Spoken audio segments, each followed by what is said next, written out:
Freedom, man. That's what it's all about.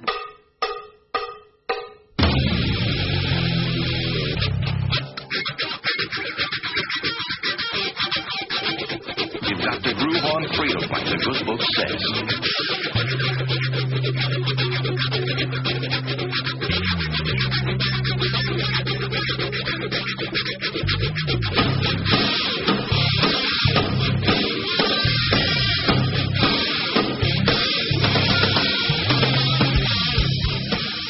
Welcome.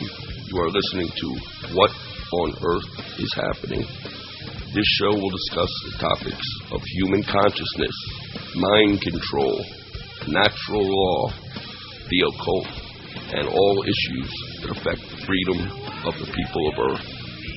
What on Earth is Happening will endeavor to shine light upon the darkness of our world and to offer empowering solutions to the problems we face as humanity approaches its critical moment of choice. And now, here is your host, Mark Passio.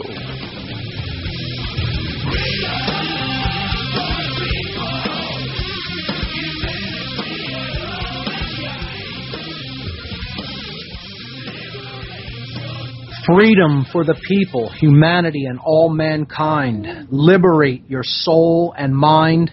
It's waiting for you all to find. That's what this show is all about, the liberation of your soul and mind. Welcome, one and all. You are listening to What on Earth is Happening right here on the Oracle Broadcasting Radio Network. I'm your host, Mark Passio. Today is Sunday, June 19th, 2011. My website, whatonearthishappening.com. Of course, the network's website, oraclebroadcasting.com. Got a great show lined up for you here today. We are going to be introducing the 14th and final methodology of mind control. I started talking about the techniques, the methodologies of mind control about a year ago on this show. And we went through extensive breakdowns of 13 different mind control techniques. Today, we're going to begin the wrap-up of the 14th and final methodology, which I cover in general, and start to go into the concept of chaos sorcery, as I refer to it. This other researchers have referred to as the Hegelian Dialectic, or simply problem-reaction-solution, as coined by David Icke and others. We're going to be talking specifically about the 9/11 event, and in a few moments, we'll be joined by the Philadelphia 9/11 truth activist Darrell Rowlands, who is going to discuss with me and with you as well, because we'll also be taking calls, some of the inside job aspects of the 9/11 event. And next week, I will be going into the physics, a breakdown of the physics of 9/11 next week right here on the air. After that, I'll be delving into the dark occult symbolic aspects of this horrid event, which was indeed a human sacrifice ritual, more of which we'll be talking about later. I do have one event announcement before we go to the break. Coming up right here this summer in Philadelphia, the Tesla Science Foundation presents the third annual Nikola Tesla Energy Independence Celebrations for 2011, July 7th through 10th. Here's the four events that it's going to be comprised of. The Tesla Science Conference, all 4 days, July 7th through 10th, 8:30 a.m. to 5 p.m. at 2 Liberty Place. That's at 50 South 16th Street here in Philadelphia. Registration only $100 for all 4 days. 50% discount for students with a valid student ID. The Tesla Science Foundation Social, featuring the Divine Hand Ensemble Orchestra, July 9th at the Ethical Society of Philadelphia, 5:30 p.m., 1906 South Rittenhouse Square. $20 in advance, $24 at the door. We'll continue with the breakdown of the events as part of the Nikola Tesla Energy Independence Celebration this year on the other side of the break. Be right back, folks.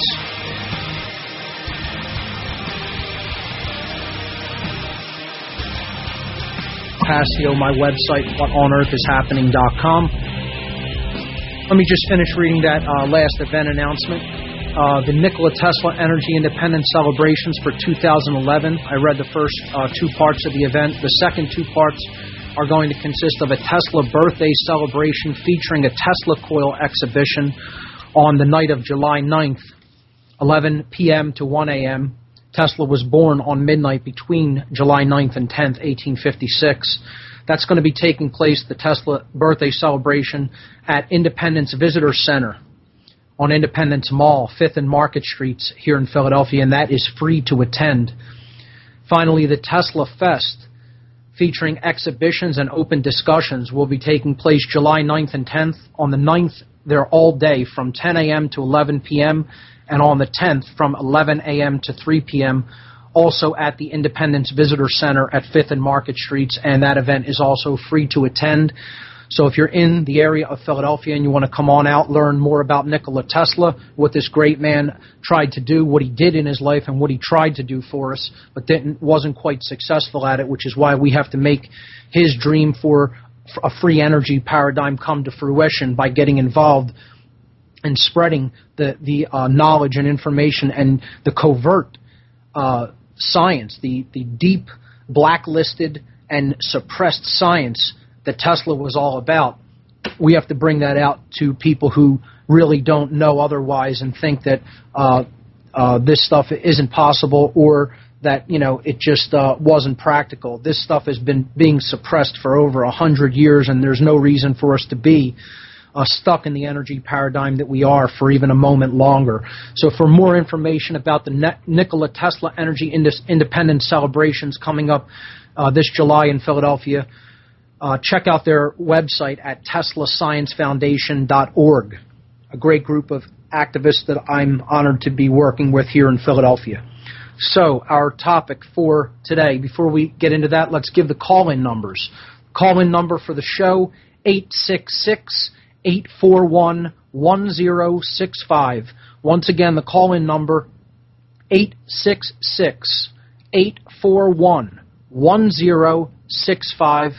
Call in at any time. We want to hear from you on this topic.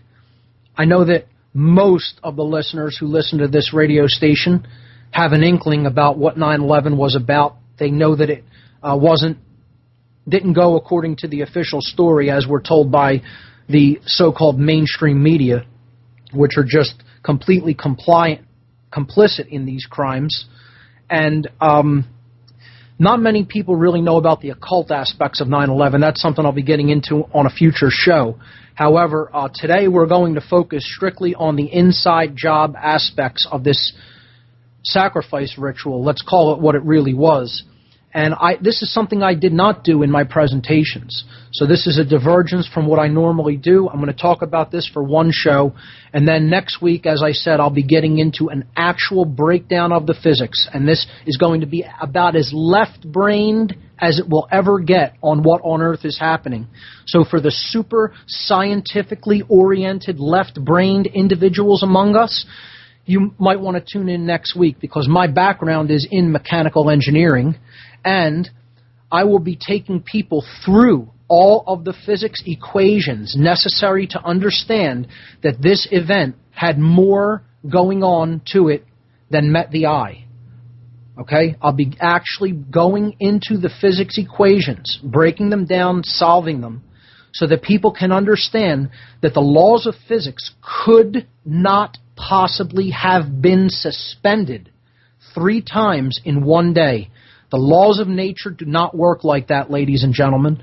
And if you have even a slightly capable mind, you can understand very simple laws of dynamics. It's very simple arithmetic that needs to be done to solve some of these equations to understand what really did not happen on that day. And what did not happen was a collapse of 3 buildings. Something much farther beyond that went down.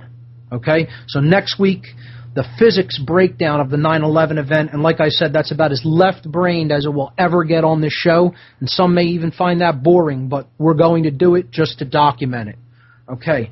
So today, we're going to be talking with the Philadelphia-based 9/11 truth activist, Mr. Darrell Rowlands, a good friend of mine. He's been on the show before, a little over a year ago, when we talked about cognitive dissonance, which is a huge aspect of the 9/11 event and why more people will not willingly look into the darkness that this event represents because of the responsibility that that carries once you understand that this event is far more than what the mainstream media is telling us. So, welcome to the show, Darrell Rowlands. Hey, what's up, everybody? Darrell, great to be here. Always a pleasure to speak with you. And I'll tell you what, in this area, I think there's nobody else that knows more about the inside job aspects of 9/11 than you. You have put together a massive research database on just about every aspect of this horrible event that of anyone that I've ever seen. Why don't you tell people, to begin with, how you got into looking into 9/11 as an inside job, and a little bit about the kind of information that you have amassed over the years. Well, sure, definitely. I'd always had questions when it happened. It just didn't really make sense to me when it was going on. And so I just kept looking about, with some of the, what do you call it, the left, so-called left-wing sites, like, at the time, because I was still under the left-right paradigm at the time. So I was reading things like Alternate, and they weren't, telling the story very well at all. They weren't really getting into, the things that I had questions on. And then one day, it was in 2002, it was in October of 2002, and I have this on my channel, my YouTube channel, youtube.com/WinstonSmith911. There's a fantastic little break in the matrix, which allowed me to see.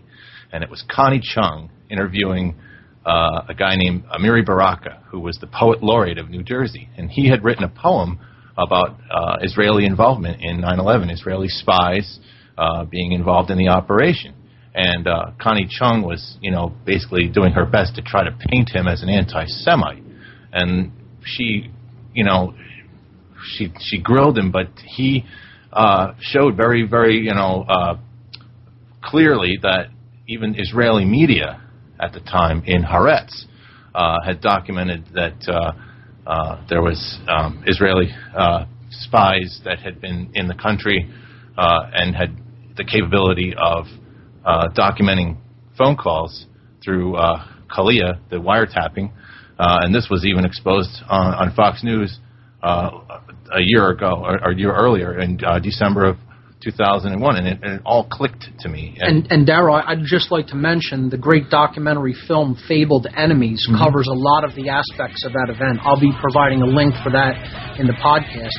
I think that's something that people should definitely check out because it clearly establishes the intelligence connections to the 9/11 event, which people absolutely must look into if they're going to understand the huge, massive psyop that took place on that day. So we're coming up to another break. On the other side, we'll be continuing to talk to Philadelphia 9/11 truth activist Darrell Rowlands, and we'll be getting in much deeper into the inside job aspects of the 9/11 event when we come back here on What on Earth is Happening. Don't go anywhere, folks.